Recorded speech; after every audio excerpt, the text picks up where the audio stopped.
NEET के पहले हमें कितने फुल सिलेबस मॉक टेस्ट देने चाहिए? क्या वो 50 है, क्या वो 60 है, या फिर वो 100 से भी ज्यादा मॉक टेस्ट भी देने चाहिए? हम कितने पार्ट सिलेबस मॉक टेस्ट दें, कितना हम फुल सिलेबस मॉक टेस्ट दें, और मोस्ट इंपॉर्टेंटली मॉक टेस्ट में स्कोर ही नहीं बढ़ रहे, उसको कैसे इंप्रूव करें? देखो, नीट में अभी ज्यादा टाइम बचा नहीं है, एंड दैट इज वाई आपको ये पता होना चाहिए कि आपको कितने नंबर ऑफ मॉक टेस्ट सही रहेंगे आपके लिए, एंड आपको उनको किस तरीके से एनालाइज करना है, एंड मॉक टेस्ट में जो मार्क्स कमा रहे हैं आप उसको किस तरीके से इंप्रूव कर सकते हो। वो सारी चीजें हम इस वीडियो में बात करेंगे। This video is going to be very sweet and very short but very useful at the same time, so watch till the end. And yeah, you tell me in the comment section कि तुम्हारे last mock test में कितना score आया था, ताकि तुम्हें वो याद आता रहे कि हाँ तुम्हारा कितना स्कोर आया था, तुम्हें उसे इंप्रूव करना है। तो सबसे पहले हम बात करते हैं कि कितने मॉक टेस्ट हमें देने चाहिए। आइडियली देखा जाए आपको एक फुल सिलेबस मॉक टेस्ट हर हफ्ते देना चाहिए। मैं ये नहीं कह रहा, कुछ लोग टॉपर्स ऐसा बोलते हैं कि हर दिन एक फुल सिलेबस मॉक टेस्ट दो, बट इसकी कोई जरूरत ही नहीं है। आप अपना मेन फोकस लास्ट के ये जो टाइम होता है 1-2 महीने का, उसमें आपका मेन फोकस रिवीजन होना चाहिए, ना कि मॉक टेस्ट बेसिकली। ओके, सो आपका अपना मेन फोकस रिवीजन पे रखना है। मॉक टेस्ट आपको एक तो मिनिमम देना है, हर हफ्ते एक फुल सिलेबस मॉक टेस्ट देना है। And part syllabus mock test आप दे सकते हो, आप अपने पूरे सिलेबस को 7 या 8 पार्ट सिलेबस में ऐसे डिवाइड कर सकते हो।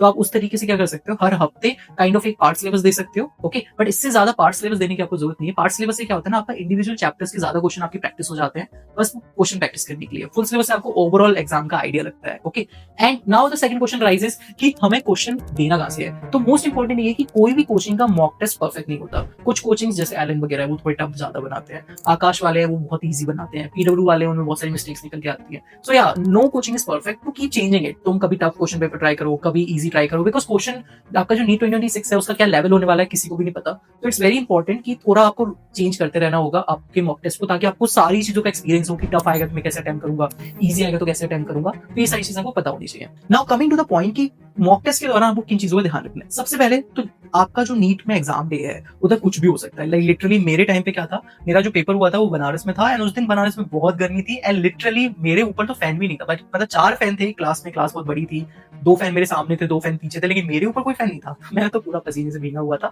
बट मेरा फोकस पूरा अपने पेपर को करने में था। सो इट्स वेरी इंपॉर्टेंट कि कुछ भी हो सकता है, क्योंकि आपका पेपर भी मई में एकदम बहुत गर्मी पड़ती है मई में, यू नो। सो ऐसा नहीं कि एसी में मस्त बैठ के एकदम गद्दे पे बैठ के मॉक टेस्ट दे रहे, एकदम कंफर्टेबल नहीं, जितने गंदा दे सकते एकदम टेबल चेयर पे प्रॉपर बैठ के एक फिजिकल ओएमआर शीट की कॉपी लेकर उसमें प्रॉपर बबलिंग करके आपको एग्जैक्टली पता होना चाहिए कि आप बबलिंग हर चैप्टर की बात करते हो या फिर पूरा फिजिक्स केमिस्ट्री बायोलॉजी पूरा कंप्लीट होने की बात करते हो। आपको ये चीज अभी से डिसाइड करनी होगी। एग्जाम में तो नहीं डिसाइड करोगे कि मैं अभी बबलिंग करूं कि लास्ट में जाके बबलिंग करूं। तो जो आपकी प्रैक्टिस है वही करो। आपका जो भी सीक्वेंस है, सपोज दैट मैं तो ऐसे करता था कि पहले बायो करता था, फिर केमिस्ट्री करता था, फिजिक्स करता था, सबके इजी से क्वेश्चन पहले कर लूंगा, फिर राउंड 2 पे उनके थोड़े टफ क्वेश्चन कर लूंगा, फिर जो बहुत ही टफ है, जो मुझे पता है बहुत लेंथी है, उनको एकदम सबसे लास्ट में करूंगा। तो काइंड ऑफ 3 राउंड में मैं अपना पूरा पेपर करता था।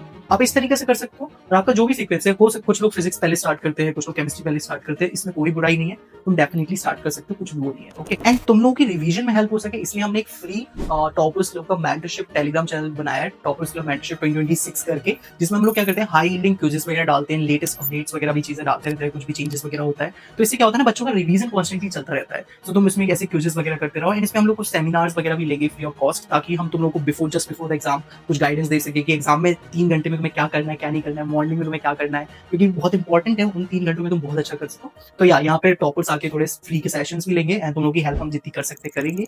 एंड अभी तो क्विज़ेस वगैरह टेलीग्राम चैनल पे चल रही है फ्री ऑफ कॉस्ट, लिंक तुम्हें डिस्क्रिप्शन पिन में मिल जाएगा, जाके जरूर ज्वाइन करना, बिकॉज अभी के टाइम पे रिवीजन बहुत ज्यादा मैटर करते हैं। नाउ मैं हमेशा कहता हूँ एंड आज भी कह रहा हूँ, मॉक टेस्ट देना जितना ज्यादा इंपॉर्टेंट है उससे भी ज्यादा इंपॉर्टेंट है मॉक टेस्ट को एनालिसिस करना। एंड बच्चे यही करते हैं, उनका मैं भी ऐसे ही करता था। मैं सोचता था जैसे आज मॉक टेस्ट में कम मार्क्स आए, मैं सोचता था अगले मॉक टेस्ट में देखेंगे, आज मॉक टेस्ट में जैसा आया।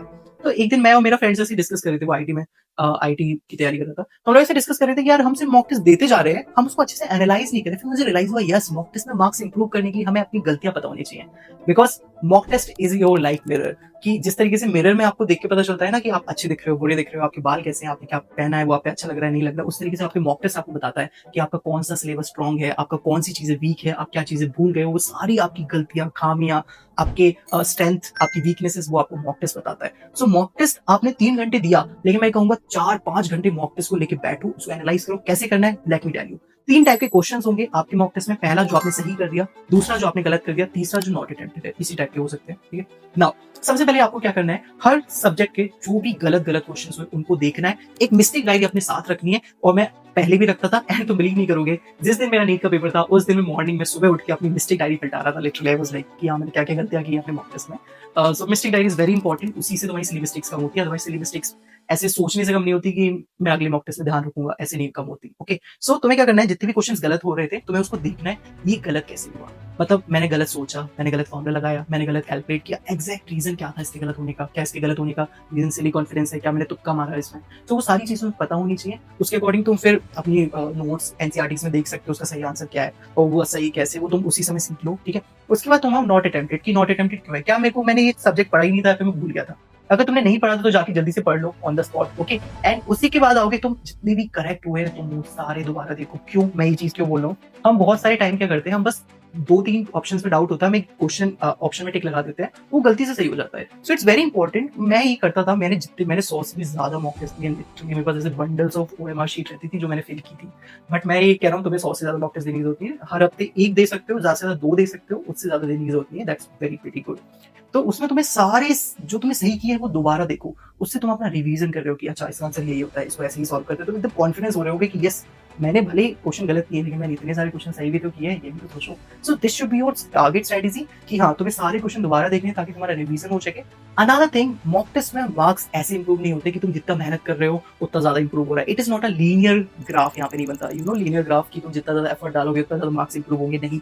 बहुत सारे समय क्या होता है ना, हमारे मार्क्स स्टक कर जाते हैं। एंड एटॉमिक हैबिट में भी एक ग्राफ बनाया हुआ है, उसमें लिखा है कि हम जितना ज्यादा एफर्ट्स डालते हैं ना, तो वो कभी कभी ना वो हमें एफर्ट्स दिखाई नहीं देता, लेकिन वो अंदर ही अंदर पीछे ना पीछे बैकग्राउंड में वो एफर्ट्स काम कर रहे होते हैं।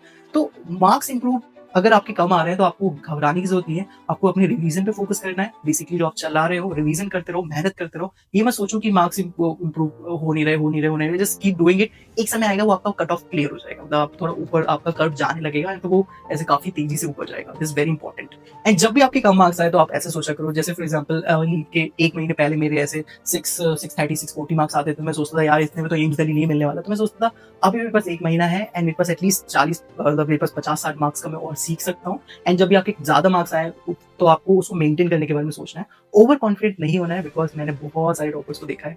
एंड या आप भी देखोगे कि जरूरी नहीं है कि अभी जिन लोगों के 700 मार्क्स आ रहे हैं उनके नीट में भी 700 आ पाए, क्योंकि मैंने ऐसे बहुत सारे टॉपर्स देखे हैं जिनके लिटरली लास्ट में 720 साल मॉक टेस्ट में आए, लेकिन नीट में वो कभी एम्स दिल्ली नहीं आ पाए, वो किसी दूसरे मेडिकल कॉलेज में पढ़े हुए हैं because of over confidence only. So over confident नहीं होना है ज्यादा मार्क्स आने पे। कम मार्क्स आने पे घबराना नहीं है कि नहीं मार्क्स इंप्रूव नहीं हो रहे। It's a very slow gradual process, just keep revising and keep analysing. Yes, हर एनालिसिस में आपको होना चाहिए कि यस मैंने इस मॉक टेस्ट से क्या सीखा, कि मेरा ये वाला चैप्टर वीक है, मुझे जाके ये वाला चैप्टर स्ट्रॉन्ग करना है। ये आपके पास लिखा होना चाहिए कि नहीं मैंने इस वाले मॉक टेस्ट से क्या सीखा। बस आपको इतना छोटा सा प्रोसीजर फॉलो करना है। अगले जितने भी आप मॉक टेस्ट दोगे धीरे धीरे आपको थोड़ा बेटर फील होने लगेगा। एंड या इतने मॉक टेस्ट काफी है, लास्ट के वीक में मॉक टेस्ट देने की जरूरत नहीं है। अपना पूरा फोकस जैसे जैसे नीट पास है पूरा फोकस रिवीजन पे शिफ्ट करो, मॉक टेस्ट वगैरह के रिगार्डिंग ज्यादा परेशान मत रहो, ओके?